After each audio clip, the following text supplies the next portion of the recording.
Sabe, as maiores revoluções na ciência muitas vezes começam onde a gente menos espera. E a história de hoje é exatamente sobre isso. A gente vai mergulhar numa descoberta que revelou uma camada, uau, totalmente nova e fundamental do nosso código genético. Uma história que não só levou um prêmio Nobel, mas que mudou, para sempre, o jeito como a gente entende a vida. E o ponto de partida é esse aqui, um verme minúsculo, o C. elegans. Olhando assim, parece simples, né? Mas a verdade é que, escondido na genética dele, estava um segredo profundo. Um mecanismo que controla o desenvolvimento não só dele, mas de formas de vida bem complexas, inclusive a nossa. Beleza, então vamos lá. Para a gente sacar a dimensão dessa descoberta, a gente precisa antes entender um quebra-cabeça central da biologia, que é a tal da regulação gênica. Pensa só, como é que um organismo consegue criar células de nervo, de músculo, de pele, todas com funções super diferentes, partindo do mesmíssimo manual de instruções genético? Então, a resposta que a gente conhecia está no que chamamos de dogma central. Imagina assim, o DNA é o nosso grande livro de receitas. Ele é transcrito numa cópia temporária, uma anotação, que é o RNA mensageiro, o mRNA. E essa anotação, por sua vez, é lida e traduzida nas proteínas, que são, bem, os chefes que botam a mão na massa e fazem quase todo o trabalho nas nossas células. Era esse o fluxo que todo mundo conhecia e aceitava. A regulação gênica nesse cenário é tipo um maestro da orquestra. É o processo que decide qual receita vai ser preparada, ou seja, qual gene vai ser ligado ou desligado em cada célula e no momento exato. E isso é absolutamente crucial. É o que faz uma célula virar um neurônio e não uma célula de músculo. E claro, quando esse controle tão preciso falha, as consequências podem ser bem sérias, abrindo a porta para um monte de doenças. E é aqui que a nossa história de detetive começa pra valer, de volta ao C. elegans. O que aconteceu foi que os cientistas descobriram uns mutantes desse verme que tinham uns problemas bem bizarros com o timing do desenvolvimento deles. E no meio desses mutantes, dois chamaram muito a atenção. Olha só que interessante. O negócio aqui era a contradição total entre os dois. A mutação num gene, ou LIN4, causava o que a gente chama de perda de função. É como se o freio do desenvolvimento tivesse sumido. O resultado? O verme ficava preso, repetindo as fases iniciais. Já no outro gene, o LIN14, a mutação causava um ganho de função. Era o contrário, o acelerador estava no talo, fazendo o verme pular etapas. Eram defeitos perfeitamente opostos, uma pista claríssima de que esses dois genes estavam ligados, sabe, numa dança regulatória muito delicada. E foi aí que entraram em cena os nossos protagonistas. Dois cientistas, Victor Ambros e Gary Ruvkun, cada um no seu laboratório, mas ambos movidos pela mesma curiosidade, pela mesma pergunta. E eles dedicaram anos para tentar decifrar essa relação misteriosa entre o LIN4 e o LIN14. O foco, então, se voltou todo pro LIN4, aquele que parecia ser o freio que estava faltando. Só que, quando a equipe do Ambros finalmente conseguiu isolar e identificar esse gene, eles deram de cara com uma coisa que simplesmente desafiava tudo o que se sabia sobre o que era um gene até então.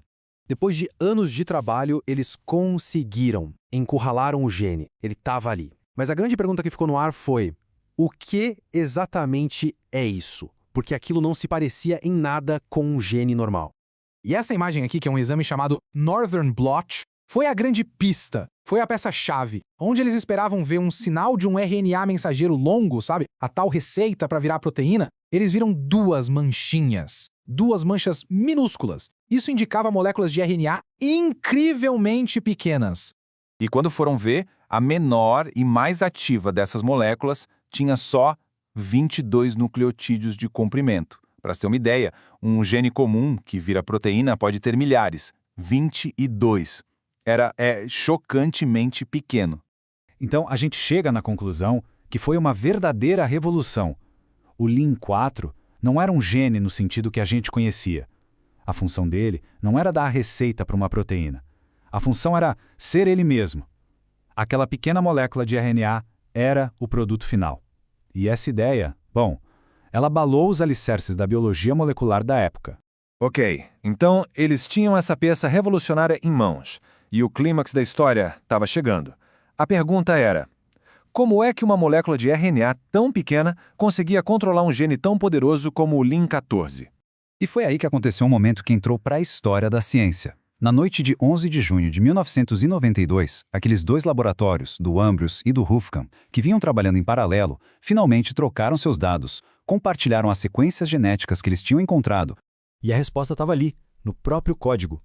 O que eles descobriram é que o pequeno RNA do Lin4 se encaixava, sabe, como uma chave meio torta na fechadura, em algumas partes do RNA mensageiro do Lin14. E olha que genial, ele não destruía a mensagem, ele só se ligava a ela e bloqueava, impedia fisicamente que a mensagem fosse lida e virasse proteína. Era um mecanismo de regulação, completamente novo. Nas palavras dos próprios pesquisadores, aquilo foi o primeiro vislumbre de um tipo conceitualmente novo de RNAs reguladores.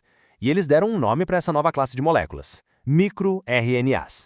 Mas por um tempo, essa descoberta foi tratada quase como uma esquisitice, uma curiosidade que só acontecia naqueles vermes. Só que a história ainda estava longe de acabar.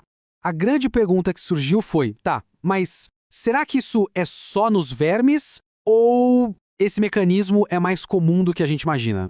E olha só esse intervalo de tempo. 7 longos anos se passaram.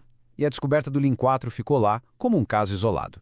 Até que no ano 2000, o laboratório do Hufkamp encontrou um segundo microRNA, o LET7. E esse ia mudar tudo.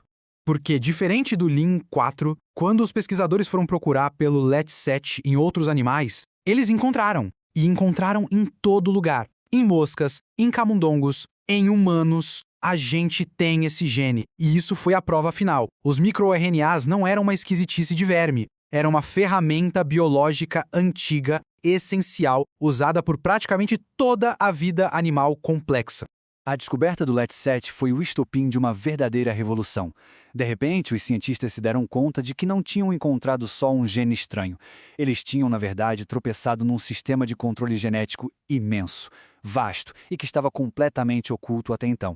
Hoje a gente sabe que os microRNAs são como mestres reguladores. Eles não agem só como um interruptor de liga e desliga para os genes. Eles fazem um ajuste fino, sabe? Controlando com uma precisão incrível a quantidade de cada proteína que é produzida. E por isso eles são essenciais para o nosso desenvolvimento, para o funcionamento correto dos tecidos e, claro, para manter a saúde em dia. E como era de se esperar de um sistema tão importante, quando ele falha, as consequências podem ser bem graves. Mutações nos genes que produzem os microRNAs ou nas máquinas celulares que processam eles, hoje já estão ligadas a uma lista grande de doenças. A gente está falando desde predisposição ao câncer, passando por distúrbios de desenvolvimento, até chegar em doenças neurodegenerativas. No fim das contas, a história do microRNA ensina uma lição poderosa. O nosso genoma ele é muito mais complexo e misterioso do que a gente imaginava. Aquilo que começou com um simples verme com o defeito de desenvolvimento acabou revelando uma camada inteira de regulação que ninguém nem sonhava que existia. E isso deixa a gente com aquela pergunta no ar, né?